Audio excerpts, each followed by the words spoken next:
A Super Bowl champion. The Green Bay Packers have won the Super Bowl. The Packers' all-time leading scorer. A game winner for Mason Crosby. It's time for the Mason Crosby Show with Mitch Nellis on the Wisconsin Sports Radio Network. Powered by the Potawatomi Sportsbook and on the free Odyssey app. I hate basketball. Not true. I hate college basketball. I hate the NCAA tournament. I hate March Madness. High noon and welcome in. This is the Mason Crosby Show. I'm Mitch Nellis. He's Tommy Wirtz. Mason Crosby in the house. Looking like Mace. You look like you should be on the golf course look right like now. Rory right now. Yeah, you do. I? You do. Oh man, my game's not quite there, but that's why I go and practice. You know, we're working on the game, like trying to get better. Wait, you're going to practice dressed like that? I mean, practice on the golf course, yeah. Like you're going to play around, though. You're going to play. You're not just hitting. You're not just hitting No, balls. I go and hit balls. You got to wear it. Yeah, you got to practice dress like you up for- play, yeah. bro. I agree. Come on. I can That's just real. That's imagine real. Mitch Nellis is in full uniform, just taking free throws at the local YMCA. I mean, do you not put like something on like to go and practice? course. I mean, just wear a wrestling singlet as much as I think can golf's a all little the time. different. Yeah, I but it's mean, not Tuesday, Tommy. wrestling. No, but yeah, games coming around, and I think it's helpful. Like I said, I'm on day 5 of consistent health journey. So eating right, working out, and yeah, I can see that I got a bagel. transpiring on the golf course. I got a bagel. How's that working out for you? Yeah, that's great. Yeah, It's not that great. I mean, as long as you just have one, you'll be all right today. All right. I appreciate that. He's Mason Crosby. We are the Mason Crosby Show. Yesterday, we were at the Annex at Potawatomi Sportsbook. It was fantastic until it was horrible. Yeah, did you stay for the whole game? Stayed for the whole game. Oh, how disappointing was Yeah, that? very disappointing. It's funny when you watch a game at the sportsbook, even at the local sportsbook, though, Mason, because so many people are just watching for the gambling lines. Yeah. There were. So I'm sure there were a lot betting on High Point. Yeah. Well, you can't bet on the Wisconsin colleges. There you go. I mean, you can on your phone, and there are other ways to do it. But there were so many, like, even Badgers fans locked into Louisville, South Florida, even because South Florida came back and covered, and that was and they were down by 22 or whatever they were down by. But what a disappointing ending!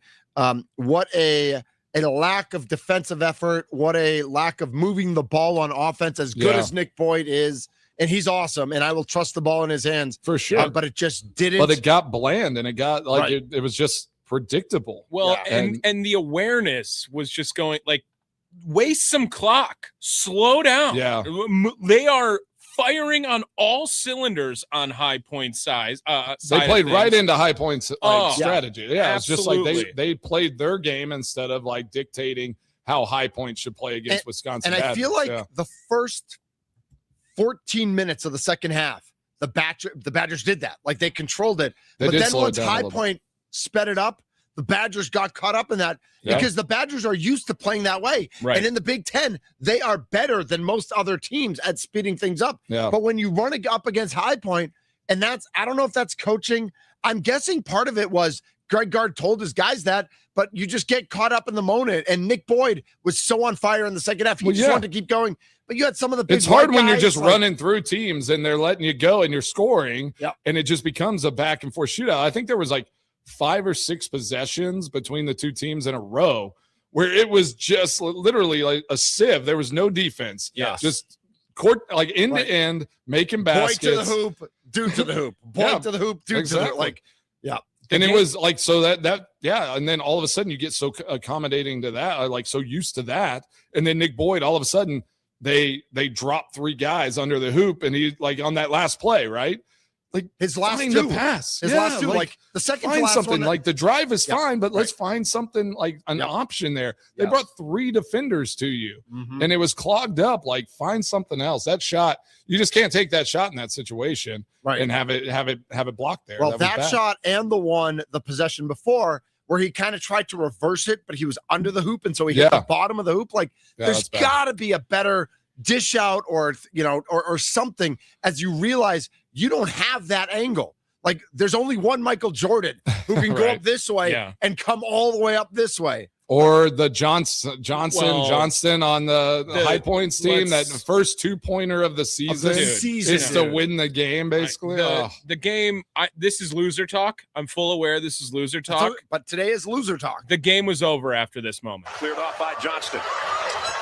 Martin leaves it for Johnson. A mile out. The 3-point. A mile out. Game was over. As soon as that happened, I'm like, oh my gosh. And then they started hitting threes because like they weren't shooting great from outside, and then like that changed everything. I was on the phone watching it happen, and I said, this guy is going to unfriendly FCC word us. Yes. As soon as he hit that shot and they were only up 5, he took that shot with 25 seconds left in the shot clock. Just dropped it off to him, and he just throws it up. Like, this was the plan all along. And what? Every March Madness, there is some unathletic looking white dude who's just going to go off every single time. And that's exactly the Badgers got March Madness. Like that's what that was the Jack Golke story. That was Jimmer Fredette. I'm not sure we call that guy unathletic. I mean, he didn't have a 2-pointer until yesterday. He's not driving to the hoop. Okay, so you're just saying in that regard, like, I mean, the guy obviously has athletic ability and coordination. Right, he can't dunk. He should, if he could have, he should have on that one, like the breakaway. I mean. Little windmill dunk would have been awesome right there. Yeah, right. Down 1 with 11 seconds left. What if that? How cool? I mean, honestly, the loss would have still stung. But that dude, if all of a sudden on that breakaway hadn't scored a 2-pointer all season long, just windmill dunks it, and it's like, what have we been doing all year? This guy could have just been dominating. Well, I think that me and Mitch Nellis are in lockstep, but I want to say something and then ask Mitch if he agrees with this. By the way, have you guys seen my poll on Twitter? I did. I tagged you on it. Yes. And so just for those of you who know, and I've got WI Sports Radio, I've got Crosby Kicks, Tommy SSB. If you guys want to repost it, you can. Do you want the Badgers to move on from Greg Gard? No, he wins. Yes, he can't win NCAAs, or only if you get a stud. There's only 20 minutes left in it because I wanted it to end during our show. Okay. So I'm not going to say the results, but I just want everybody to know that they can vote on Twitter. Yeah, definitely go over there. Thunder MKE, vote on that poll. I just feel like this is completely unacceptable for Badger basketball at this point. But when I talk about Greg Gard, I don't feel the same way I did about Paul Christ when he was a guy who was in jeopardy and ultimately did lose his job. And I don't see any sort of candidate that gets me as excited as in the moment Luke Fickell being brought in as a guy to try to turn around the Badger football program, which ultimately blew up in their face. Right. And if you tell me that Greg Gard is gone and we're going to give Chris McIntosh another chance to dole out X amount of millions of dollars to bring in someone to turn this program around, I feel like Greg Gard's doing exactly what they ask of this program right now, and that's why it's a problem, not because it's Greg Gard. Point. He is, except winning in the NCAAs, but regular season and Big Ten tournament, he absolutely is. And here's the biggest problem, and you brought up his name, so I'm going to say it. The reason so many Badgers fans are nervous about fire Greg Gard, about moving on from Greg Gard, about that we want the Badgers to make Sweet 16s. The Badgers made back-to-back Final Fours in 2014 and 2015. It wasn't sustainable, but it feels like we're never going to get back there as Badgers fans. But the reason, Mason, we as fans are so worried about this whole situation is Luke Fickell. We got Luke Fickelled hard. We got Luke Fickelled raw. We got Luke Fickelled upside down and inside out. And that's why we are so scared to move on from Greg Gard. Because could it get better? Sure. Is there a young stud out there who could make things better? Yes. But if we got Luke Fickelled again, that would feel even worse. Yeah, I can't do it. I can't go through that again. It would be totally just unfair to this Badger faithful, these fans that are way more passionate than I think the university gives it credit for. I mean, anytime something like this happens, there's all these Badger fans that come out of the weeds. You got a stadium that holds 80,000. You have a Kohl Center that holds 13,000 that's packed to the brim on volleyball nights there because people are so passionate. I mean, they were in Portland. You saw the fan base travel out to Portland. I want to ask you too, and like everybody that's listening that are diehard Badgers fans, have bled red and white like forever, alumni, all these things, and also are Wisconsin sports fans, Packers, Bucks, Brewers. Where do these types of losses, losing in a game like that, in first round of NCAA tournament to a 12 seed High Point that, probably shouldn't have lost to, where does that like rank in losses and like count this as, I guess, playoffs? Like, do you hold this like bigger because it's where you went to school? Or do you look at it from a different lens, like, and you have more diehard fandom for other teams in the state? I'm going to go for Mitch first, or not for Mitch, before Mitch, because I think Mitch could maybe give an answer. I'm going to say this. As far as going to Madison as a university student, I don't care one single bit, and I am the worst person to ask about the Madison experience as a student. I've told that to Mitch Nellis. I've told that to everyone else. I don't think I'm better than anyone because I went there. I don't think you are better because you went there. I know what that place is full of, and it's another word you can't say on the radio. So as far as that being the case with that university, as an alumni, doesn't do anything for me in that way. Now, as someone who grew up going to watch Badger games before any other sport, that was your first into major sports. It is the first thing that was like, you're from Wisconsin. Of course you have pride for the University of Wisconsin. Yes. And it was something that is not, oh, well, I'm from Minnesota and I, root over here for this team because I'm on the border there. It's like, if you are within the state lines, you are a Badger fan, and there's all these homegrown talented kids that you're rooting for that are from your communities or farmlands you've never heard of, and you're like, oh wow, all of a sudden Antigua sounds like an awesome place to vacation. There you go. Exactly. There you go. Perfect. That's where is that in the Bahamas? Antigua. Yeah. This is unacceptable from a university that has, you want to talk about Lambos printing money. That city is doing the exact same thing, and the benefit of you having that being such a massive part of that city, the university and that city, complacency, I think you just led your fans astray with how serious you feel about the athletic department. The disappointment, I think, in this game against High Point is, I want to maybe get into underdogs or things like that, but it's like the Badgers had 3 players that were better than any of the players, were better than the High Point players. I think so. But they just at the end of the day did not play as a team in the most critical moments. Yeah. Like you had Boyd and you had Blackwell, you had Winter. Like they just didn't come together in a team in that critical moment.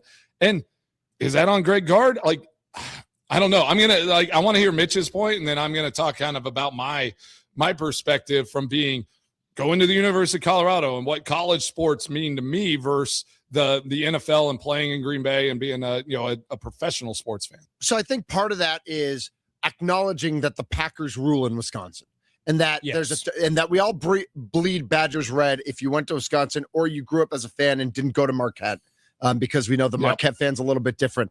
To me, it comes down to not levels of disappointment in a singular loss, but levels in disappointment in terms of expectations for the team. I had no expectations for this Badger team to make looking at the bracket, I could see ways for them to get to the Sweet 16, Elite 8, and even Final Four. But I didn't really expect that. Like, I thought this team was really good and could get hot. But by all the Ken Palm rankings, they were not a team that was competing for a national championship. This was not 2014 and 2015 when they lost on a buzzer beater basically to Kentucky and then missed the last second shot and then got screwed by the refs the next year in the championship game against Duke when they actually could have won a national championship. Yes. It's not like the Alex Hornibrook year where the Badgers were undefeated going into the Big Ten championship game and lost to Ohio State by 6. because this year's a big, this year the Badgers play Ohio State and they lose by 40 if Ohio State's really trying. And those, so to me, when you see the Packers, and we bring it up way too much on this show, when you see the Packers one play away from making the Super Bowl or one decision away from the Super Bowl, that's a team that could win the championship. When you see the Brewers last year, I mean, they just got boat raced in the NLCS. That was not a team that was really going to win that. But in 2018, they made Game 7 at home. That one hurt. So to me, it goes to levels of disappointment and how good you are. And this Badger team was good. Yesterday sucks in a vacuum, no pun intended, because they were the 5 and sense. They should have won. But in no means was this team going to make a championship run. Expectations were different. Yes. And I do think, though, the fire Greg Gard stuff, if I'm the university and if I'm a player like Blackwell or Boyd or some of these guys, I will be looking at Wisconsin, though, to go there because he showcases that talent. He does. If they can bring those way guys more in, than they used to. Yep. Yeah, you're going to have an opportunity to make a name for yourself and showcase your talent. Is that what it's becoming, though? And is that what fans want it to become? That's another deep kind of thought there. Is that what fans want? A new team every year, a new superstar every year, a new kind of look to that team every time they step on the court. And does that work in the regular season, but not translate to winning in the tournament? I mean, we saw it 2 years ago with AJ Storr. He was great. He came in. He was awesome. He went to Kansas last year, was terrible. Went to Ole Miss this year and was okay. We saw it last year with Tanji. Tanji was unbelievable, but they couldn't get out of the first weekend. This year, obviously, Boyd exceeded all expectations, but they couldn't get out of that game. Is there something to be said for if you are able to home grow 18 and 19 and 20-year-olds and to get them to stay, which Marquette is working really hard at with the freshman of the year in the Big East, that might translate to more wins and more tournament success down the road if you can build that type of continuity. Even if you can get the majority of the team together for at least 2 years. Yeah. In basketball world, 2 years together is significant. Absolutely. Right? So if you can get a team and that core, the superstars together for 2 years, that's when you have your best chance. Yeah. A team that is built every single year, you're adding different pieces. There's a lot of individuals. Yeah. Teams win in the NCAA tournament. That's just inevitable. That's exactly right. 414-677-1250 is the Nicolay Law talking text line. 414-677-1250. 414 says neither Blackwell or Boyd have any concept of team basketball. Once they got the ball, they were not giving it up. Selfish play cost them the game.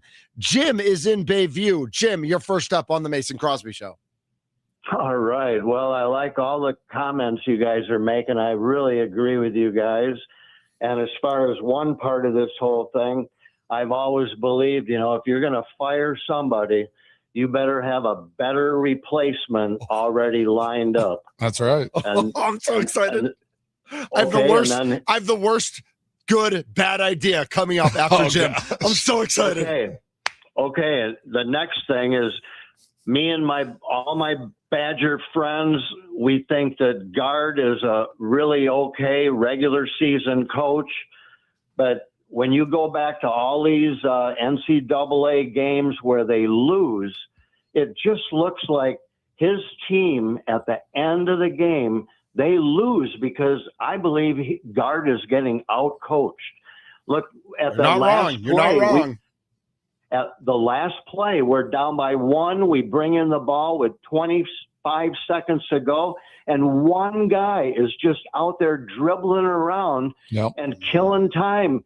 And all my friends were yelling, "Play basketball." Yep. And then he waits till the last second, then he makes a move, and he gets his shot blocked. I mean, give me a break. Yeah, I agree. Give me a break as well. Thanks for the call. Nicely Appreciate done, Jim. Thanks for listening. All right, we got Nick Osen, our Badger reporter. He's going to come up next on the show. But I got to give you guys my horrible idea. I have an idea of what this Okay. horrible idea. After I heard the context, I'm going to write down my answer for your write answer. it down. Leave it into the break here. I want to hear it. All right, all right. So there is a gentleman, there is a sir, who won 18 games this year, and 18 games is okay.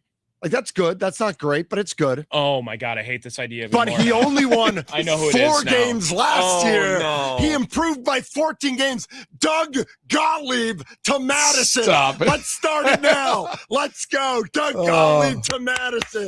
Woo! Tommy. You just broke Tommy. You just broke him. I told you I was going to. Do you know what I Totally wrote broken. down? I wrote down Jay Wright. Oh, yeah. I'm Jay Wright's done. He's over. But Doug Gottlieb is the Doug answer. Gottlieb is Dude, the that's the answer answer. in Madison. I would hate Oh. to be a folding table. He in probably could have Madison. 3 podcasts. He could, There. in No, Madison. Tommy, That'd be I'd perfect. go Tony Bennett before Jay Wright. I'd give Tony Bennett a call. Yeah, I just Absolutely. It's He's just that I don't feel Greg Gard does a bad job. He brings I in a know. superstar every single year. It is tough. And that is the Agreed. thing, right? We complained about it with the Packers all this season. With sometimes with the Bucks, with the Brewers, like it's there are a lot of coaches that are really good regular season coaches. Honestly, a lot of great coaches Yes. that have had great long careers, and then they just sometimes aren't the best situational ball coaches. That's right. And you got to decide, like, do you want like flash in the pan where if that situation hits, they're prepared and they can go win a game, but like they are kind of inconsistent at times. Hi, Like, I'm Matt LaFleur. Have we met? I Yeah, don't know how I to mean- coach at the end of games. that's like I have no idea his what I'm doing. situational play calling and his situational coaching is not at an elite level. Yep. But I do think like he's viewed and like has very high end coaching pedigree as far as Yep. regular season and doing the normal things. But situationally, Wisconsin sports are just falling short right now. He's Mason Crosby. He's Tommy Wirtz. I'm Mitch Nellis. Nick Osen. Coming up next, we're going to continue breaking down Greg Gard, the Badgers' end to the season. They lose to High Point. Basketball's so dumb. Is it a Badger low point? Some people are. yeah. Oh, good one. Yeah. God. Jay Saunders, I saw him this morning at Stone Creek. He busted that one on me. Yeah, He's like, Man. and he's loving that Nebraska. Congrats Yeah, on one. the biggest win over Troy Yeah, in your neat, life. Yeah. neat. First ever. Congrats. Yeah. This is the Mason Crosby Show.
Mason, you need to be here, man. Tommy Wirtz is losing his brain back here. It is absolutely awesome. The concept that 10 years ago, the Badgers basketball and football programs were top 25 programs reputationally throughout the country, and there was no doubt. Like, that was obvious. They were top 25, and now they're nothings. Right now, they'd be lucky to get anybody to come to Wisconsin. How quickly the landscape of college football has changed. It's crazy. This is the Mason Crosby Show. I'm Mitch Nellis. He's Tommy Wirtz. Mason Crosby in the house. Joining us now on the guest hotline, powered by Gruber Law. One call, that's all. The real Nick Osen, 24/7 sports Badger beat reporter. Nick, everything sucks. Everything's terrible. Basketball's the worst. What's up, buddy? Great to be back, guys. I know it's a disappointing day. I mean, obviously, we talk about kind of positivity and optimism with me, but this is one that, I thought this group really had a shot, guys. I think that with the star power and the way that they were playing the last couple of weeks, it's a tough one to swallow. And I know we'll break it down and obviously look ahead a little bit as well. Yeah, I mean, how do they rebound, lack of a better word, from this loss and kind of build this team back up to have kind of a chemistry piece? I think we saw that at the end of that game, and we talked about in the first segment, it just felt like the better team being the key word, ended up winning that game in the final situational basketball situations. Like Boyd just kind of tried to take over. Blackwell, they got their numbers, they did their thing, but they just didn't kind of play as a team there at the end. Did you see that? And how do they move forward? Yeah, Mason, it's an interesting point because I would tend to agree.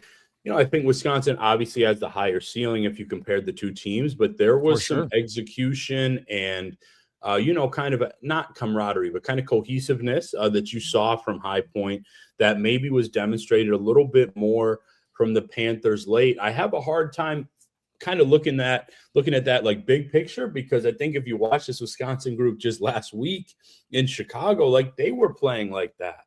I do think that there were some ISO situations. I don't think that's just on the players. I think sometimes those are just kind of some of the looks given. You give the ball, obviously, as you see in NBA often, to your guy, try to get contact. You're in the bonus, see if you can draw a foul. I think there were some issues there. I actually had, a little bit more kind of problems, Mason. And I do think this probably speaks to, your cohesiveness point, and maybe that team aspect a little bit.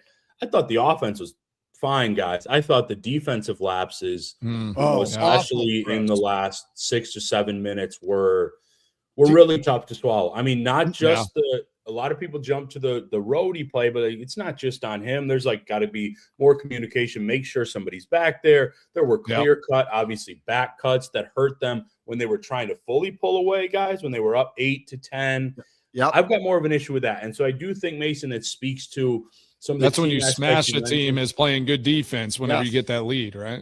Yeah. I mean, I felt, Go. I was just going to say that not just the defense, but the defensive rebounding too. Knowing where your teammates are on the floor and trusting your teammates to get the rebound. That was a mess as well, Nick.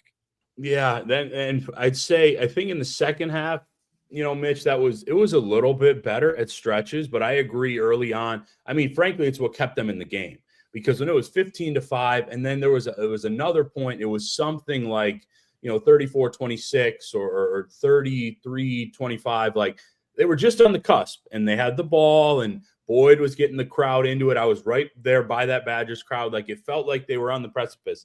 And then obviously they did not finish the half well. I guess I will. It's not a disagreement by any means, Mason, but I will say it's so tough because I was listening. I enjoy your guys' show. I was listening in the lead in.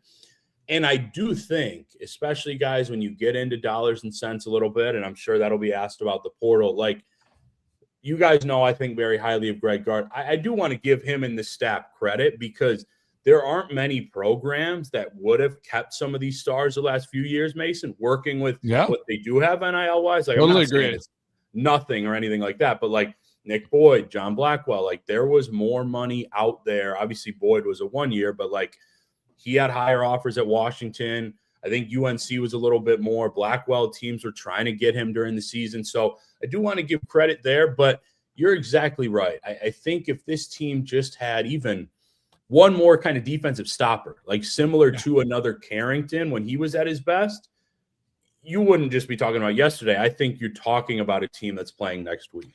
So you got to go try to find that balance of, all right, these are the guys that we're, kind of paying to score points. It's almost like looking at it from a more professional mindset, right? Where it's like, all right, we got and then we're developing and getting these gritty, grindy, defensive players that are going to maybe develop into something, but they're going to be the workhorses in that, in that back end. Well, and I think that what I want to go off of that with Nick is I sure feel like in hindsight, Boyd and Blackwell were just lipstick on a pig with this team. And quite frankly, like, I don't doubt that Nick Boyd and John Blackwell had maybe the best dual backcourt season, regular season, that this Wisconsin Badger team has seen in a long time with the talent that they had. But obviously it looked like they didn't trust many other people on the offensive end on their team.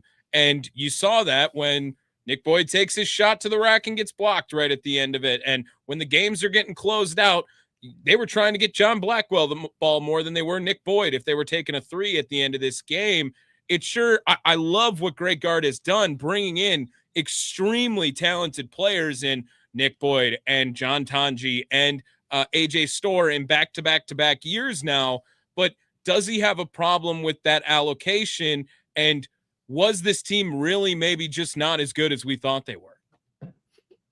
Tommy, that's a really, really good question. I do think like there's something to that last part that you asked about, because I was even talking, you talk to your buddies, right? They're asking, what do you think the Badgers are going to do? Making your brackets, all that. Like, I was a little bit nervous for them going into the High Point game consistently, whether I was talking to friends or colleagues. Like, I said, yeah, it's going to be a really close first half, which obviously it was. I did think Wisconsin would pull away. I thought they would win. So I use that to say, Tommy, I think it goes both ways. I think that certainly when those guys were on and scoring combined 44, 49 points, like, yeah, it made things look better. I'm not looking to make excuses because I know that the program wouldn't, and they had obviously higher expectations.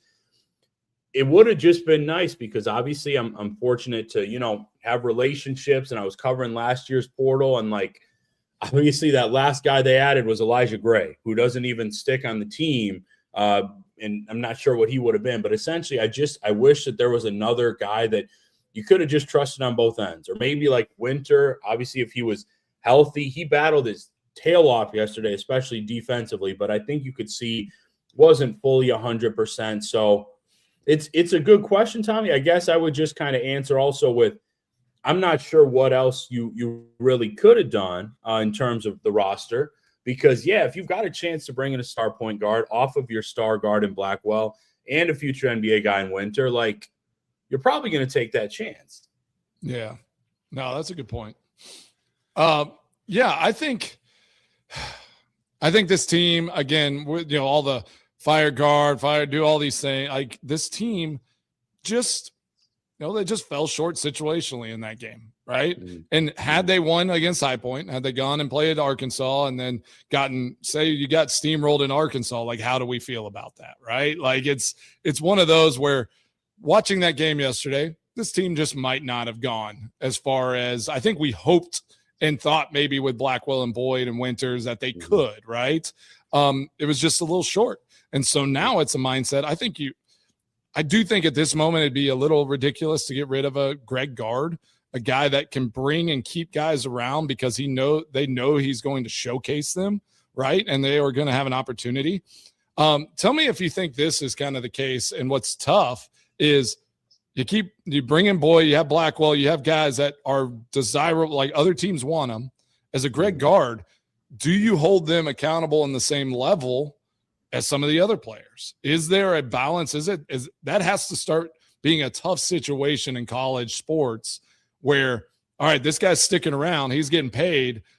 How do I hold him accountable the same way I do the guy that's not getting paid as much or the girl that's not getting paid as much? talk to like the difficulties now in college sports in that regard.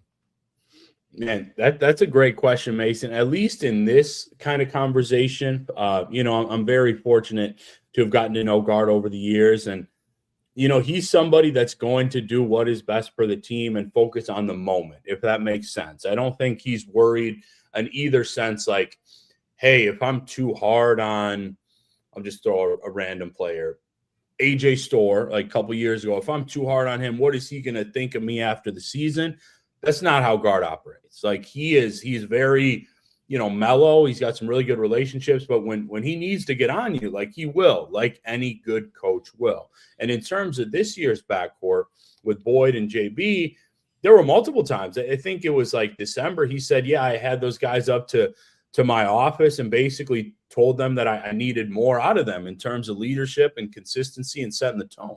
So I don't think I hold them higher than I hold, Jack Robinson or something, because the expectation's the expectation. But I also don't think I'm going to take it easy on these guys that are getting more of the payroll because I'm worried later on. Nick Osen, 24/7 Sports, joining us here on the guest hotline, powered by Gruber Law. One call, that's all. 4 straight NCAA appearances where Greg Gard loses to a worse seed. And should the expectation be that the Badgers in the NCAA tournament are always beating the team that is supposed to be not as good when they are the favorite? And if there were any inkling of moving on from Greg Gard, do you think that Chris McIntosh has been Luke Fickleized in a way that he's scared to make any moves because of how poorly that one ended up? I'll answer that second one first, my friend. I don't think that's even a conversation or a thought, if I'm being honest. Like, I understand.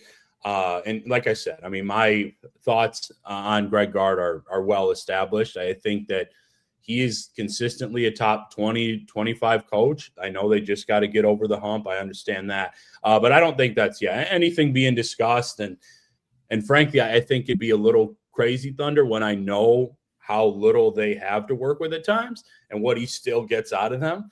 And in terms of that first one, I mean, like, they know that was a game they should have had. They should have won that. Like, High Point is a damn good basketball team, but I don't think Wisconsin got an unfair draw or anything.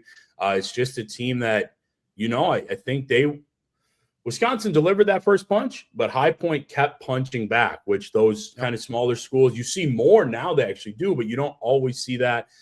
I think that the BYU one was a little bit crazy last year, but yes, generally you should, as a 9, 10, 12-point favorite, you should take care of business. And this is going to be a huge offseason. Like, there's no question about that, with the number one thing being retention, Tom. Well, and I think, Nick, that at least for me, I actually don't think I want Greg Gard fired. I don't think I do, because he's gotten a 20-win season or more every year since 2021. 8 of his 10 full seasons, he's winning over 20 games. On top of that, consistently, he overexceeds in the Big Ten tournament. He doesn't won one yet, but he's won 2 Big Ten regular season titles in that time, in a conference that is full of heavyweights the entire time. And maybe they aren't using more money and maybe their money situation is way, way worse. I don't think that they have to have it that way if they wanted to over there. We've seen it with the football program. We've seen it now with the basketball program during this time.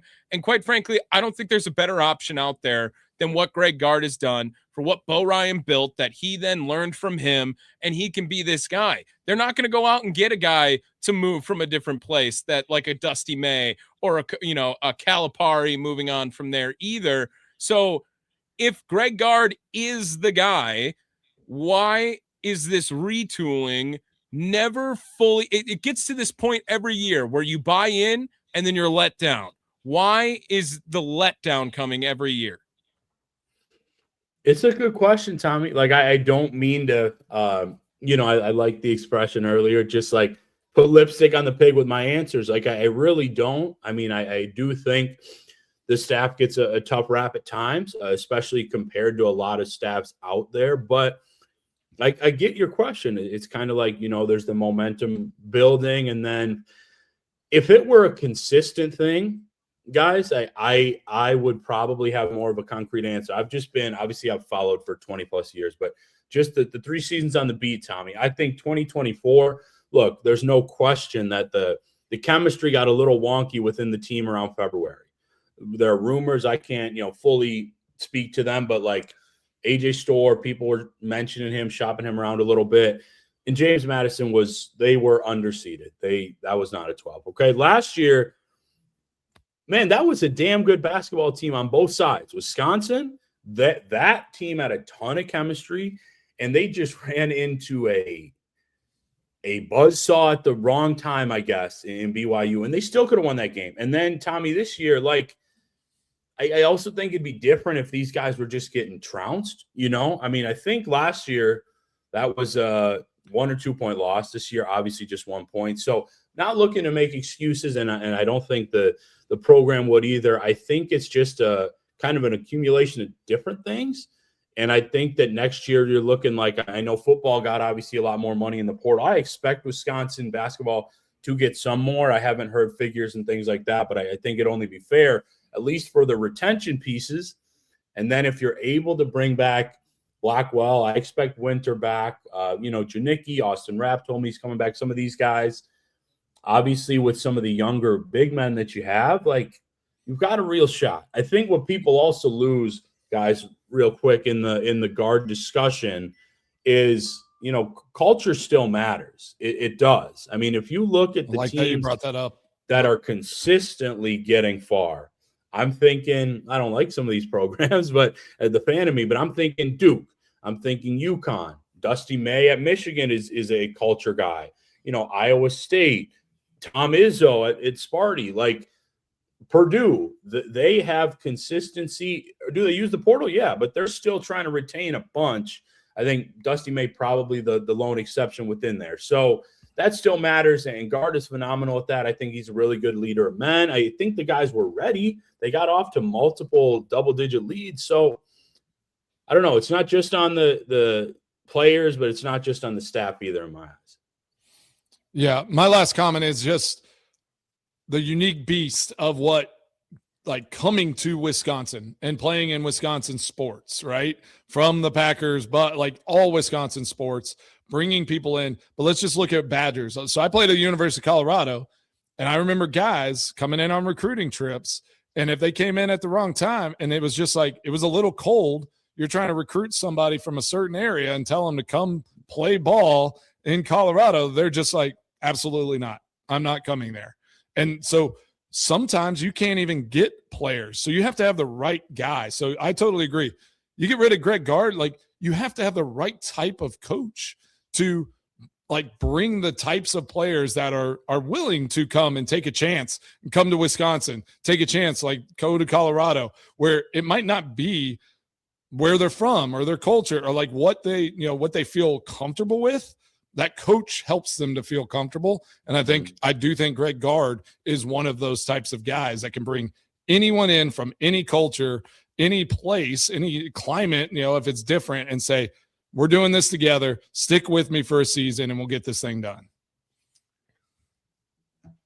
Yeah, I think you're exactly right, Mason. I mean, I think there's so many things he does well, guys, and it's unfortunate. I mean, you're talking about one more bucket or one of those logo threes doesn't go in, and then we're talking about kind of this heavyweight guard in that backcourt against Calipari and Acuff. Like, I think that's a different story. And if you lose on Saturday by 8 points, okay, people are bummed the season's over, but what can we do now?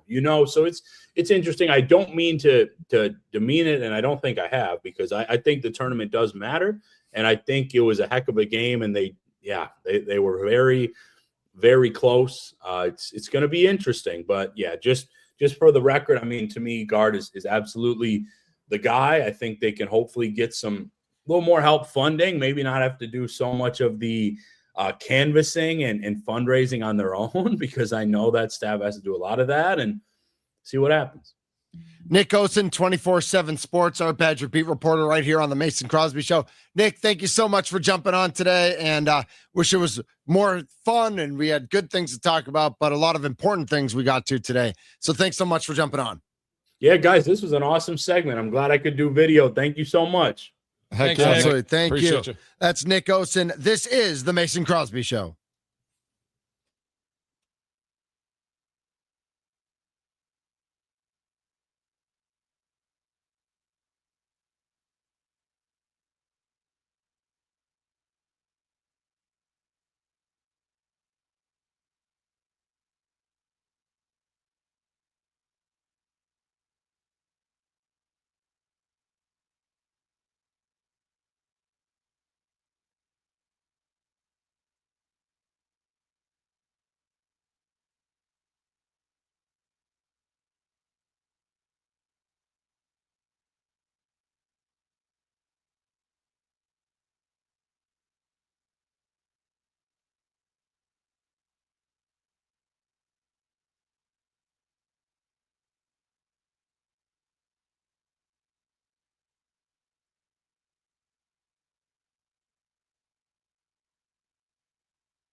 Oh, what a sick joke this song is now. What's wrong with this song?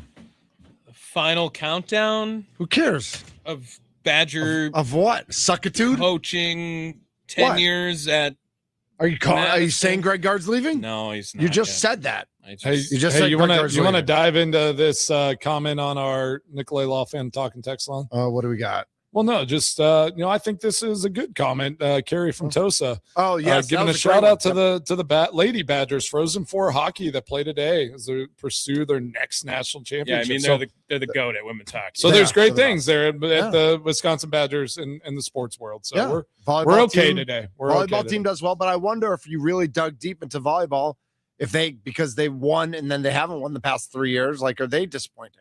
Oh, like, are you just a disappointment if you don't win a national championship? Well, hockey's not disappointing in any form or fashion. They're always good. That's for sure. Aaron Nagler next. Oh man, the Packers have 48 new coaches, and Aaron Nagler is going to give us the bio on all of them and 100 titles apiece. This is the Mason Crosby Show.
A Super Bowl champion. The Green Bay Packers have won the Super Bowl. The Packers' all-time leading scorer. A game winner for Mason Crosby. It's time for the Mason Crosby Show with Mitch Nellis on the Wisconsin Sports Radio Network, powered by the Potawatomi Sportsbook and on the free Odyssey app.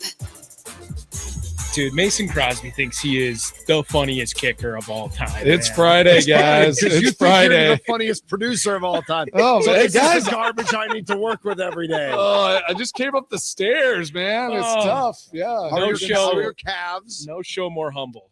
That's for sure. This Kentucky Santa Clara game, by the way, is drunk. Like Is it is. It is just back and forth chaos. Oh yeah, I'm watching and it right now. I'm here for it. All right. Let's go Santa Clara. Couldn't happen to a nicer team. Let's see if they can pull I'm all in this for one Texas Tech now, obviously. So that's they play basketball at that's Texas my Tech? dark horse. Yeah. I thought it was football only. No, they pay everybody. No, they have those yeah. deep pockets. Oh, They're throwing money They everywhere. paid their softball team. That's for sure. Remember that? Yeah. Yep. All right. Our thanks to Nick Osen for jumping on the show. We will give props to the Wisconsin women's hockey team. We know that they are the best ever, and they should be respected. They're unreal. for sure. Yeah. No, definitely a reasonable shout out, and I appreciate you drawing that, bringing that to our attention in the wake of Carrie and our Tosa. Our basketball, the men's basketball team falling short against High Point. There's a high point for this Badgers athletic program, and that is the women's hockey team. Joining us now on the guest hotline, powered by Gruber Law One Call. That's all. Friend of show, Cheesehead TV's own Aaron Nagler.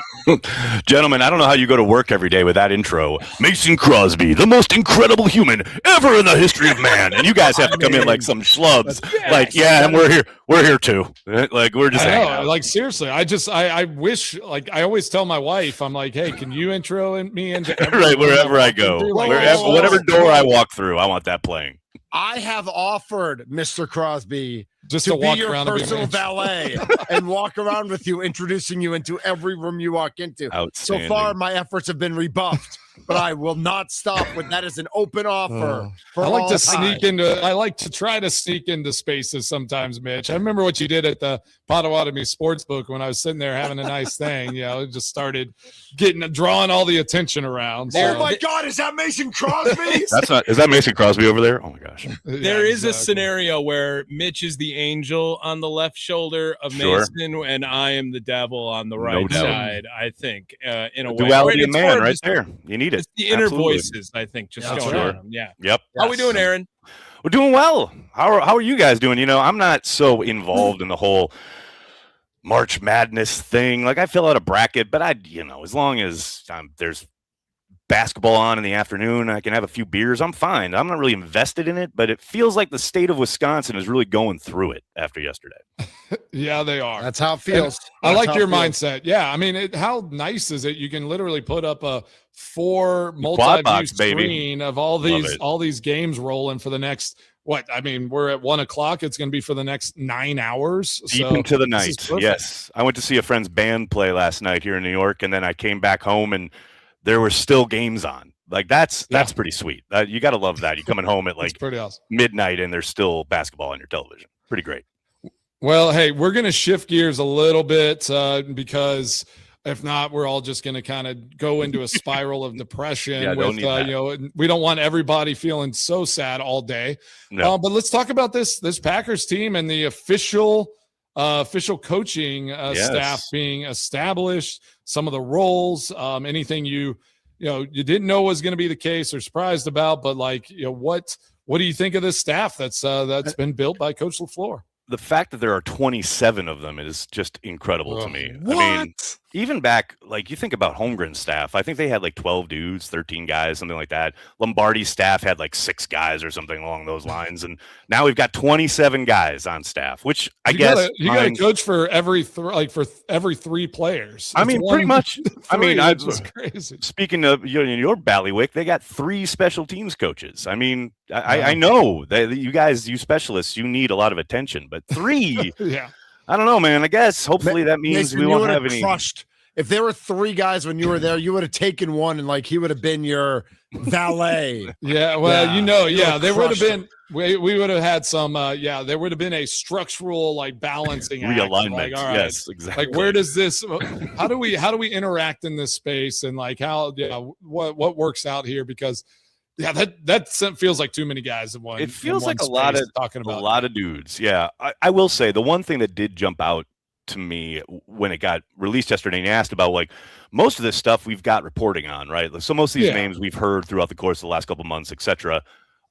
The naming of 2 separate assistant head coaches is something I didn't see coming. As far as Luke Getsy on offense, how do you have 2 assistant head coaches? That's apparently like you've none. If you have 2, you have none. It's like when you have too many quarterbacks. It's like the Vikings with quarterbacks. You have all these quarterbacks. You have no quarterback. Is that kind of is that like the trick? LaFleur's like, okay, they're not like we're just giving titles, but I'm gonna have 2 that like neither one of them actually has any real secondary power. It's funny you mention that because when I saw that DeMarcus Covington was this assistant head coach defense, right? That's a guy who did get interviews to be a coordinator this offseason, right? And obviously from what I can remember, there was no reporting about him even getting a second interview or being a finalist for a job. But perhaps that is LaFleur trying to guard against flight on his staff, trying to make sure that he keeps him in-house because he is a good coach. I think he did a very good job his first year in Green Bay. It's going to be interesting now that he is the outside linebackers coach / assistant head coach defense. And isn't he like run game coordinator and like didn't he have like 3 or 4 titles?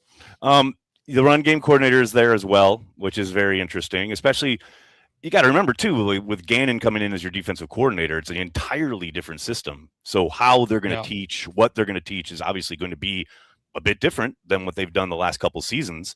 But that's the other thing that really kind of jumped out to me, even through the last couple months while we've seen the reports coming in, is how many guys, especially on defense, are past coordinators or even guys who have been interviewing for coordinator positions. Like, they brought in Bobby Babich, who interviewed for the defensive coordinator spot here in Green Bay, the one that eventually went to Jeff Hafley, but he's a guy who has coordinated in the past. So I do like that, the idea that there are a lot of guys on staff who have at least some experience with how things fit together and why we are doing this so it fits with that, and like the rush has to marry with the coverage, etc.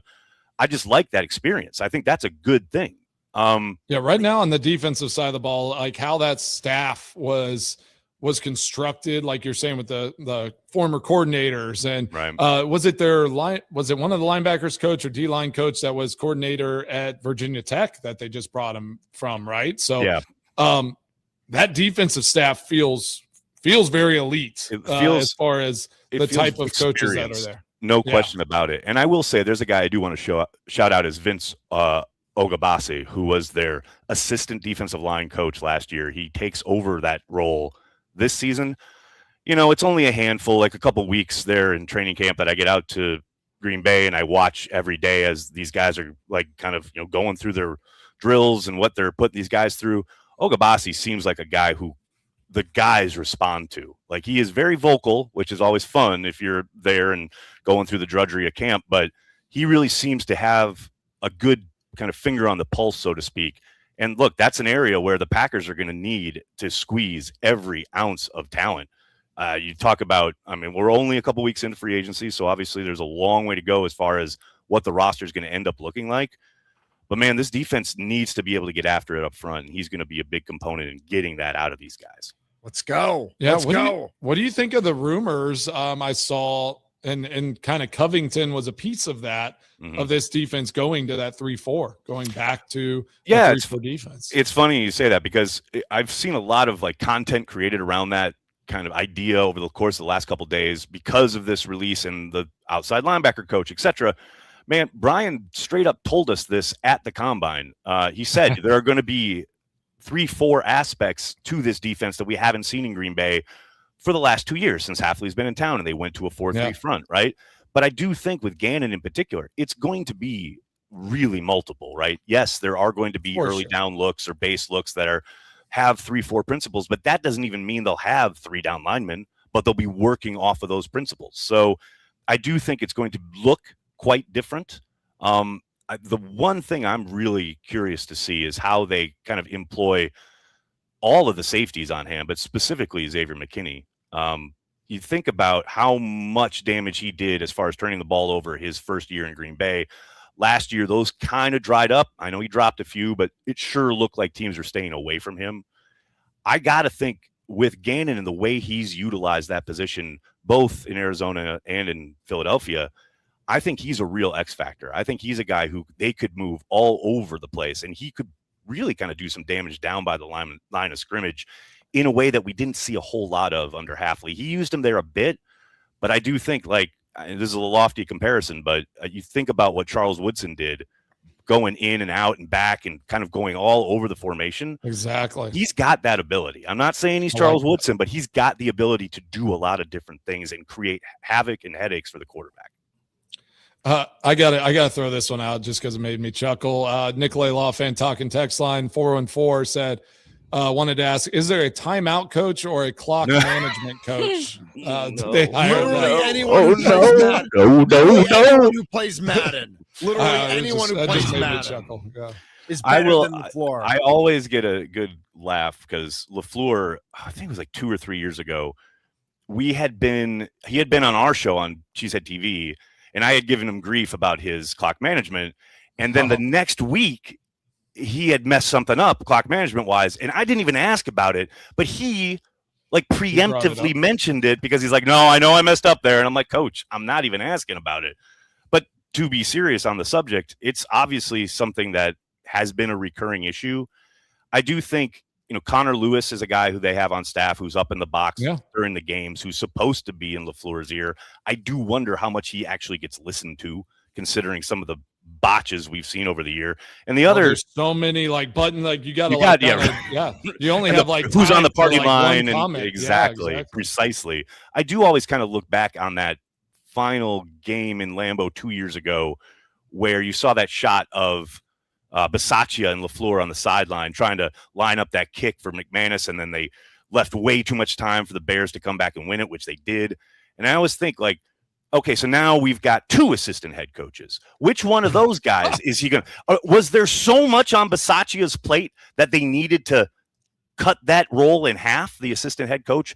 And which one of them is going to be in his ear saying, okay, we need to take a timeout here, or we need to take this down? And who is going to be the guy telling him, all right, this is how you should play this? Yeah, the hope is that he's seeing that he needs to focus in on the management side of things, become more of a overseeing CEO, and allow these guys to operate the offensive and defense a little more in their own, kind of in their own pass. And then he's just going to oversee. If that's the case, then it's a really, really wise decision. It could also backfire, and it could be now I have to manage two coaches to see to get them going the right direction. The thing I keep coming back to, and this is again another lofty comparison, but it is apt, is you look at Andy Reid in Philadelphia.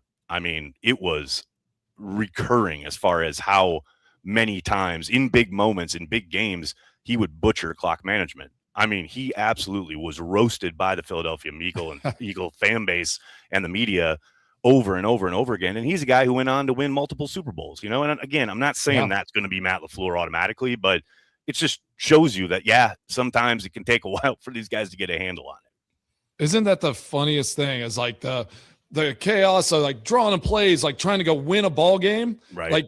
For football guys and guys that are they know the X's and O's and all that. That's the easy part. That is managing a game is the hardest part of a head coach's job. And it's crazy to me because it's funny, this past season, I remember the Eagles game, the Monday Night Football game, which is so frustrating to watch. They're really stubbing their toe on offense. They finally scored there at the end, but everyone's gunning for LaFleur, and it's really a kind of a tough moment in the season.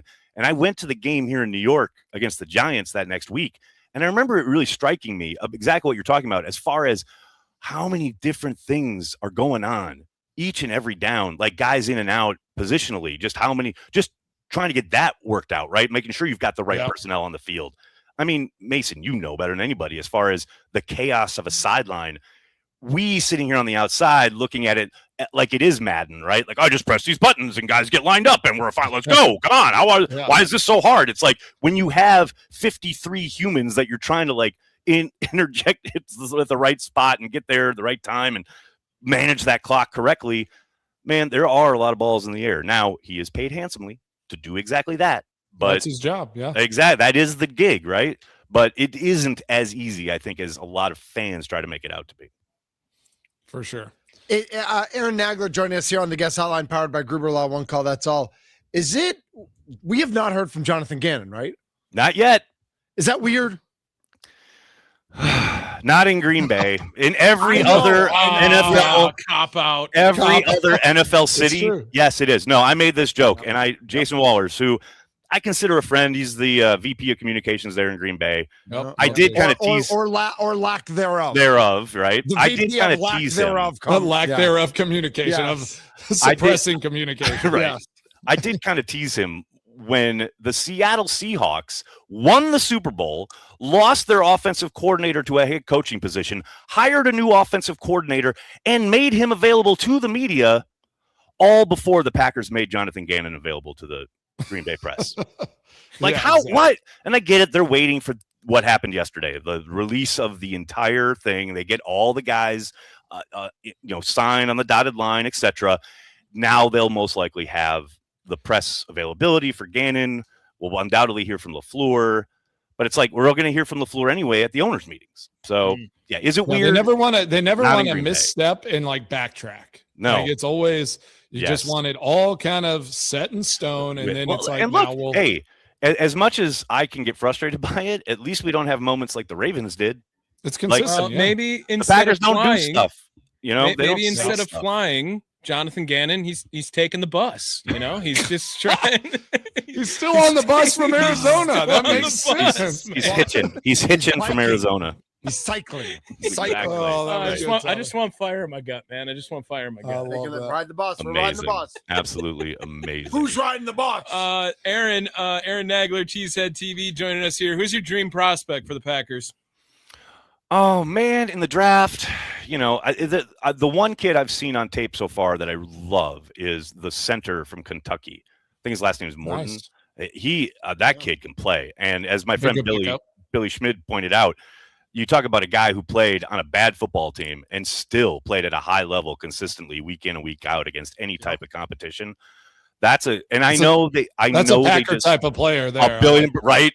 Totally. And I know they just signed Sean Ryan to an extension. I still think they find a center in this draft to try and commit to long term because, it has been a rough couple years here when you talk about letting Corey Linsley walk. And since they made that decision, God bless Josh Myers. I think he did what he could, but he certainly wasn't the answer, right? And then the idea of turning to Elton was a bit of a disaster. I mean, it's gotten worse and worse. So I think they need to address that position specifically in the draft so they have somebody long-term that they're committed to as far as, yes, I think Sean Ryan is kind of a bridge, almost like we talk about bridge quarterbacks. I think he can be your bridge at center, but they got to find the guy, to my mind. Yeah, and in this draft, I've seen, I think, edge and corner. It's pretty deep at that during this draft. So, I mean, obviously going to go and try to shore up some of those. I don't know. How's the interior D line? You say that, man. And you then got to think, though, they're going to go at least grab one of those. You think that? I thought that last year, and they drafted 2 wide receivers. Like, that's what I always say to people. It's like we get so caught up in what we like and what we think they got to do, and we love these players. Hell, Cheesehead TV, we put out a draft guide every year. We have for 15 years. And I always joke, it's like, so we can get, you're like, why did I put all this effort? We put all this work into this stuff, and then they go and Savion Williams. What? Like, we just sure, okay, fine. So yes, to answer your question, for everybody that I know that covers the draft, and even some people who work in personnel in the NFL have indicated that there's a very good deep defensive tackle class on offer. And what is kind of nice from again the people I've talked to as far as what this draft is offering, where the Packers are picking, obviously no first round pick, but they're on day 2. That's the meat of it, right? That's where the best value, the best kind of types that the Packers need, whether it is tackle, defensive tackle, or corner. The corner thing is wild to me, though, because you think about Brian taking Jair Alexander as his first ever draft pick, right? And then there was the Stokes pick. But outside of those two selections, it's been almost all late day 3 corners, 7th round corners. And then they had the addition of Nate Hobbs, which was an absolute flameout. I like the St. Juice signing. I think he is a quality player and can help them. But, man, that's a room that it's hard to listen to Brian say, oh, we don't need an overhaul there. Okay, I guess, but it's real hard to have a lot of confidence given the way those guys played last year at that position. That's something where I got to think they look at corner early in this draft. Aaron, I got to ask you this question because I'm very curious at your response to it. Do you think so far in free agency, and do you think that they're going to put more of an emphasis on special teams this year? See, that's I want to ask you that question. No, Mason. I know. I mean, I've had my answers on it. Like, obviously, like I know what it is there. We all kind of know what it is there, but I mean, I just don't think they got a corner that can play like as a good special teams guy who played a ton of special teams, right? Yeah. I actually he's gonna be starting week Neiman's 3 back, and then we'll never use him on teams again, right? No, they're never gonna use anybody on teams. Matt LaFleur does not believe in special teams. He just does not. It doesn't exist. I don't think it exists in Green Bay, right? I mean, Mason, I do think there is a case to be made both ways. I understand the frustrations with, they haven't taken it seriously, quote unquote. But Brian is right. As far as over the course of the last 3 or 4 years, they have done more as far as special team specific signings, keeping guys when it comes to cut down day. They have done way more of that than they ever did under Ted. That's for darn sure. The problem is, as Thunder's pointing out, they haven't made a lot of those frontline guys available. It took 2 block kicks in weeks 3 and 4 for them to be like, oh, hey, maybe we should use our best guys on field goal protection. Genius. Right. Like, that's the thing that drives you insane. So are they going to take it seriously? It's just a visual thing right now, right? Because you can't beat guys up on that field goal like you used to. No, I understood my absolutely. first couple of years. I'm like, please don't get somebody hurt on my kick. Right. But now it's like, if you got like your best guys up there, they're just gonna be like, well, we're not getting there. Like, why would we just run? Why would we? We're not gonna. You can't leverage. You can't do half the stuff. Exactly. Yeah. I will say the other frustrating part is, okay, you talk about Sky Moore, phenomenal. I'm so excited. If he has a muff in training camp, does he get cut? Cut him. Like, that's the thing that blows my mind with Hardman last year. It's like it was the most obvious signing that made a world of sense, and then he had one bad preseason game, and you never saw him again. I just don't get it. That he may have not even. He might as well not even exist in our world. Exactly. Well, let me give you a little inside. Thank you. So I was talking to Will Blackman the other day, and he told me something interesting. And this goes back to to McCarthy and like that group where McCarthy just wanted the ball back and as many shots at at the apple and as many bites at the apple as he could get. So he was literally like, "Will, just catch the ball, fair catch every punt. I don't even care. Just do not muff it. Don't do all that." And then it's like, obviously he's a competitor and all that. Will is Will, right? So he starts that way, then he catches it, but then he had some other advice by some older players that were just like, get 5. Yeah, then just run forward. Get 10. Just run forward and just go get down. a little bit. Don't get too hungry. And then all of a sudden Will starts breaking, I'm free. But it was like that was the original mindset, and that's where that coach mindset, and they put pressure on players, and they're just like, just catch the ball. Please just get us the ball back. They don't want to see, sometimes offensive coaches don't want to see special teams go off. They just want the ball back. And I got a more recent example than Will Blackman, but did Ty Montgomery ruin this for everyone? The fumble in LA. Right? LA. Like, I feel like he ruined it for everyone. Dude, I'll never forget seeing him. Was like, nope, I'm done with special teams forever. You all suck. So it's Ty Montgomery's me fence that led to me fence. There it is. Yeah, that's amazing. What it was right there. Oh my, that Ty Montgomery moment was so tough. It's kind of amazing. You talk about Will Blackman. I mean, think about the fact that Mike was telling him just catch the ball, and someone said, "Oh, go ahead and get 5 yards." That guy ended up tied for the all-time franchise lead in punt returns for touchdowns. Exactly. Like him, Desmond Howard, and Micah Hyde. That's pretty amazing. Exactly. Yeah. No I doubt. do remember Always. having a conversation with someone a couple years ago where they said the problem in Green Bay when it comes to special teams is this exact thing that you're talking about with McCarthy. It's like the entire kind of mindset is just don't screw it up. Just give me the ball back. Don't fumble. I think like, that's just it. don't screw it up. As opposed to let's win on special teams. Let's dominate on special teams. There is certainly none of that happening in Green Bay. I love that. Well, Aaron Nagler, you did not screw it up. You won this segment. Thank you so much for jumping on the show. This was awesome. We'll definitely talk to you soon as we get closer to the draft. But thanks so much, Aaron Nagler, Cheesehead TV. Follow him on all the socials. Cheesehead TV does an amazing job. And Aaron, we'll talk to you soon, my friend. Thanks so much for having me, guys. Take it easy. Appreciate Absolutely. Have a great weekend. Aaron Nagler on the guest hotline powered by Gruber Law. One call. That's all. When we come back, we're either going to sign him to an extension or we're going to trade him. Who are we talking about? Mason Aaron Crosby. Rodgers. Mason. Wait, Nice. what? No. What happened? By the way, this basketball game is absolutely I've insane. seen the Yeah, updates. It is drunk. It has been It is drunk. crazy. This is the Mason Crosby Show.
It's Friday. Friday. Everybody's looking forward to the weekend. Friday. Let's go. Let's do this. This is the Mason Crosby Show. I'm Mitch Nellis. He's Tommy Wirtz. We are just rocking out to Rebecca Black and Friday. Here are thanks again to Aaron Nagler for jumping on the show. Aaron Nagler, Cheesehead TV, always a fan favorite, no doubt about it. Mace, Wes Edens spoke to Ramona Shelbourne of ESPN, not Shams. Apparently, he spoke with Jimmy Haslam. They were together and basically said either we're signing Giannis to an extension or we're going to trade him. Yeah. That's how it's going down, which we have said makes sense for a long time. We haven't heard the ownership say it quite this way. I like that they were candid about it. I think that's good to have that transparency, like for the fan base, for everybody. Is like I think the hope is that he signs an extension, but they're just like, it's not good for our organization, for anybody. If he doesn't, he's not going to play out the last year of his contract, and we're gonna move on from him. So those questions are, I'm assuming, going to need to kind of be answered this summer, right? Like as soon as the season ends, like they're going to have to make that decision now. Pretty immediately after the season, the Bucks without Giannis, who's out with the hyperextended knee right now, lose by 32 in Utah last night. Well, they tried hard. They did not. So that's a lie. Yes. Yeah. Okay. There was no try hard last night. Utah didn't even try hard, and Utah beat them by 32. Utah is trying hard to lose. Hard. And they just won by 30. Right. Who can tank harder, but the Bucks decided to tank too late here, right? Because they can't really improve. I don't think they were. I think that even if they'd started a week or two earlier, they wouldn't be much different from where they are. Well, they should have started in January. Well, but they still thought in January they still thought they had a chance, and I can't fault them for that. Like if Giannis comes back healthy and they get it all thought you together. Said they should tank in January. Like I was just, I might have, or maybe February. Maybe February. I did. I feel like maybe it was February. January 3rd, Mitch probably said they shouldn't tank. January 4th, they should tank. January 5th, it was back on. January 6th, it was a all classic Bucks fan.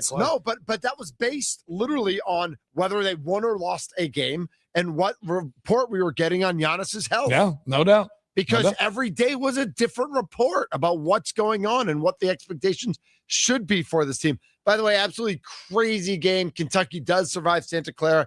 Kentucky hits a 3 with 2.4 seconds left to go up by 3. Kentucky hits a basically a half-court 3 to send it to overtime, and then they took over in overtime. Crazy. But it was a drunk game for a while there. The Bucks right now is still where they are. Like they're kind of solidified in that 9th slot. 9 or 10, 8, 9 or 10. And then New Orleans, which has no reason to lose because they don't own their own pick. They've been winning recently. They're 6-4 in their last 10. Again, remember, between New Orleans and the Bucks, whoever gets the better pick, Atlanta gets that pick. And whoever gets the worst pick, the Bucks get that pick. So if the Bucks stay at 9, they get 9, assuming New Orleans stays at 7, or one of the teams jumps up. Again, Atlanta would get the pick that's jumped up. In that case, but I think that what we do we like the premise of play out your contract, or is it incumbent on small market teams, in this case Milwaukee, in this case Wisconsin, to get what you can? Do you let? I remember this argument with Prince Fielder, and I remember on the radio 2011, 2012, guaranteeing the Brewers were going to trade Prince Fielder. And they never did. They went all in 2011. They made the NLCS. They got boat raced by the Cardinals in 6 games. So I guess that's not boat race, but it didn't feel like it. Felt like it. It felt like it. And then some boat races can be close. Yeah. And then they didn't get anything for Prince Fielder. They got nothing in return for Prince Fielder. Okay. The Packers had the situation, obviously, with Brett Favre, obviously with Aaron Rodgers. And what do? And there are still going to be people, even though he won back-to-back MVPs, Mason, there's still going to be people who say they should have traded Aaron Rodgers 2 years earlier, because then you're getting, the 2 number 1s and the 2s and the 3s and the boatload. like what Seattle got for Russell Wilson. Do you still think the Devontae Adams trade was a good timing trade? No, Not great. That one Okay. actually might be worse and more yeah. detrimental Yeah, in you're right, hindsight, for sure. I think you keep Devontae. Who knows, right? Like, who knows what that next year turns out to. You know what?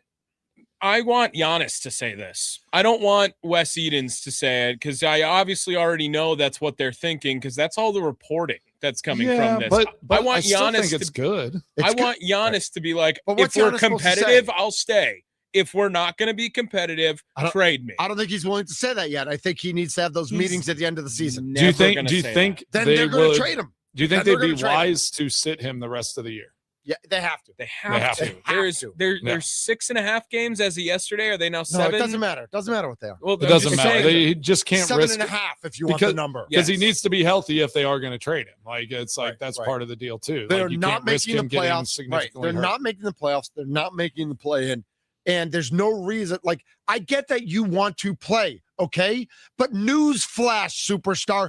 Every other superstar in the history of Earth gets shut down the last 2 weeks of the year when you're coming off an injury that could actually lead to a more severe injury. And shut your mouth, go rehab, get healthy. That's it. That's the list. There's nothing else to do here.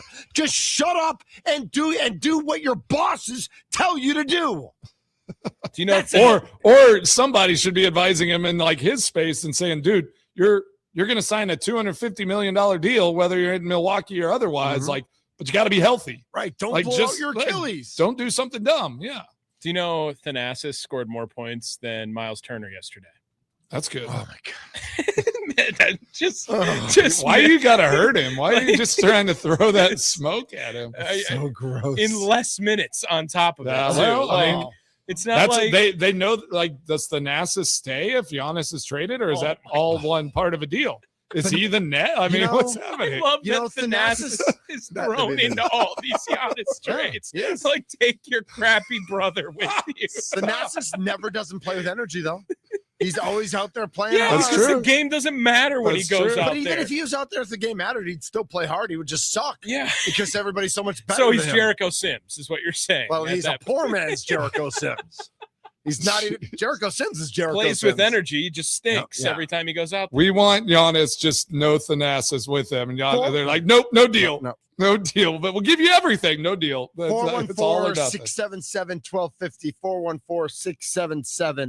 414-677-1250. Are you a fan of Bucks ownership making this decision ultimatum that either he signs the extension or agrees to extension, because he would sign it October 1st?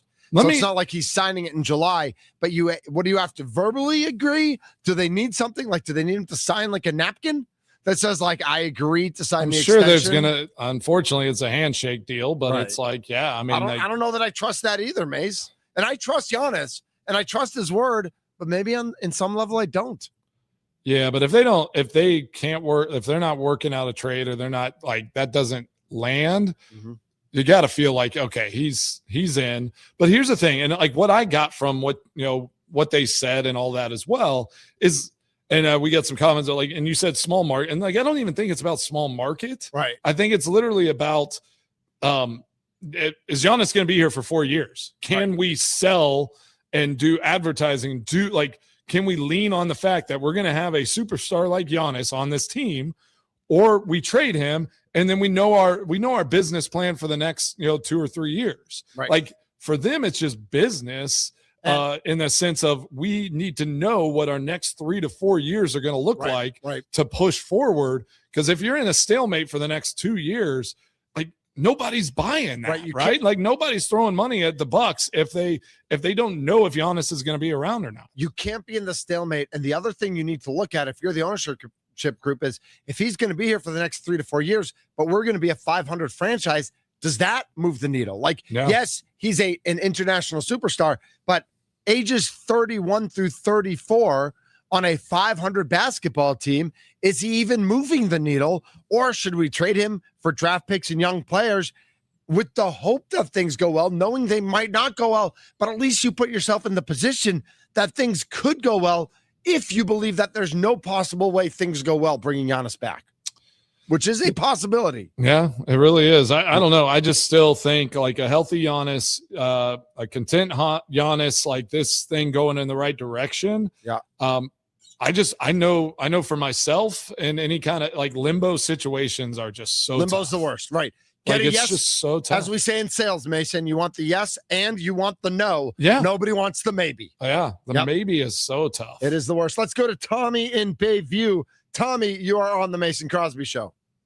Gentlemen, good afternoon, gentlemen. Yes, sir. What's Good up? afternoon. I think ownership just came out and gave the most blanket. It's like walking out and saying, hey, the sky's blue today. Of course you're either going to sign him or trade him. Everybody in the world knows that. That's just how modern basketball is with a superstar. I mean, it's almost insulting that they came out and said it. So you don't like that they came out and said this is either going to happen. We're not playing out his last year on the roster. Everybody knows they're not gonna. It's just they think we're stupid. Well, I think there's a point though where I do think it's good from the top down just to have those words out loud. To say it out loud. It's like a legal document in a sense where you're just like, you got to get it out there and just say like, yes, we're confirming everything that you believe. If he won't agree to that 4-year deal, the max deal, we will trade him. He will not be playing out, at the final year of his contract. No, I can get that. I mean, I'm just on a real anti-ownership kick lately. I'm the king of let's go. Yeah. Hey, if that's where we're going, Tommy, I'll go. Like, we can jump down that rabbit hole really quick. What do you think about selling the naming rights for Lambeau Field, Tommy? Oh, relax. Tommy, thanks for the call, brother. Have a good weekend. Bye, guys. Appreciate it. Yeah, I mean, it's if we just want to go anti-establishment, I'll jump on that. I'll jump on that train with Tommy all day. But the issue here, almost Mason, is that not just ownership, but like Giannis has become part of the establishment. Yeah. Like so it's easy to kind of go be That's anti-ownership and be anti. Like Because he dictates a lot, right? Right. Like he has a lot of power in this situation for sure. It's a little messy, that's for sure. 414-677-1250 is the Nicolay Law talk and text line. D2 semifinals underway in Madison at the Kohl Center. Slinger and McFarland, the first game, of course, Whitefish Bay boys also made state. Wow. So they're playing next. So Powerhouse. Big Rumble's on the bus.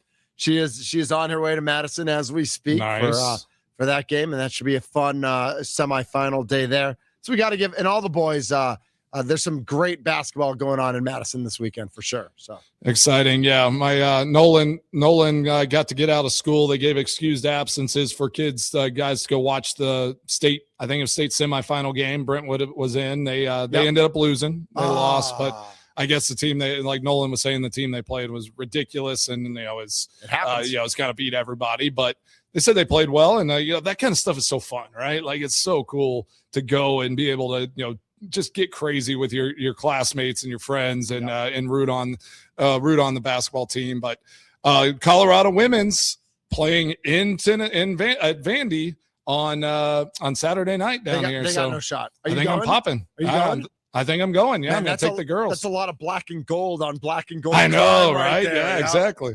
Yeah, you just kind of go out of the thing. Like you just cover, you're like, oh, yeah, I support whoever won. We're fine. Nice. I love that. Buffs are going to come out victorious. I got faith. They're not. We will wrap things up here. Mason's Extra Points taking you into the weekend when we come back here on the Mason Crosby Show.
What's on Mason Crosby's mind today? Now I'm thinking. It's time for Extra Points, powered by the Potawatomi Sportsbook on the Mason Crosby Show with Mitch Nellis. Tell me what's on your mind. On the Wisconsin Sports Radio Network. Awesome. Thanks for listening to the Mason Crosby Show this week. Great week, fellas. That was fun. So juiced that the NCAA tournament is going. Bummed about the Badgers, but I'm going to keep watching. I don't know. Do y'all keep watching? Are y'all still locked in, or is it but just? But it sucks. It's not as fun. Just you think every game you watch, you're just like, gosh, I wish the Badgers. Well, now if High Point keeps winning, like I'll just keep being upset. Like as long as High Point. I remember keeps you're winning. that one. Yeah, you don't want them to High have Point's success. losing You're to like Arkansas. Come on.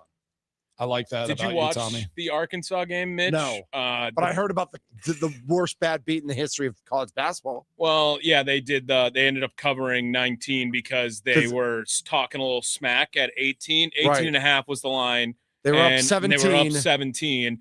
I don't think it was Acuff, but one of their point guards was talking smack with another one of the point guards. And they were just running out the clock. No Shot clock shot was on. clock. They went And then he was like, all right, let me just like do a little bit of this on him, and then went and drove through to cover.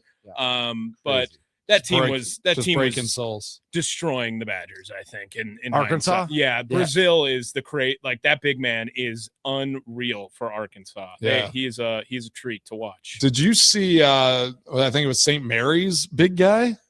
No. In that game? Like their big guy. I mean, he was ahead or more over. Who'd they beat? Texas A&M, or was that Texas A&M? A&M beat them, yeah. Oh, but A&M like beat them. Okay. I'm just like, and I feel like they didn't utilize him the way. Like every time they like gave it underneath to him, I mean, guys they just could not hang with him. He had to be at least 7'1", 7'2". I mean, the guy was massive. Mace, did you see that until there were like 10 seconds left in the game, Siena only played 5 players? Really? They did not sub what the entire game until it was out of reach with 8 seconds left. Energy, attitude, effort. Those are their guys. Yes. I mean, we are all in on that. They said we don't have anyone else. My team's on the court. I love that. And they were up what, 13 at half? No, they were up 11 and a half. They went up 13 early in the second half and had 2 missed dunks that led to a fast break dunk by Duke. And that's what started the comeback. Gosh, if they had put one of those dunks down, that changes that whole and game. by the way, I was misspoke. Like Colorado's playing Illinois in Vandy. At Vandy Stadium. Right, Vanderbilt's not even in the tournament. No, they got to be. Not in the women's. Really? No, they are. They are. Vandy's a top team. They're hosting. So they must be on the other side of the bracket, but they're definitely hosting. All right. Well, they're playing Illinois, so we got a Big 12, Big 10, little battle going on Saturday night. Nebraska won. We saw that. Hey, Mace, have a great weekend. All right, you too, fellas. It's gonna be a warm one here. Yep. Enjoy. All right. This is the Mason Crosby Show. Happy weekend. I was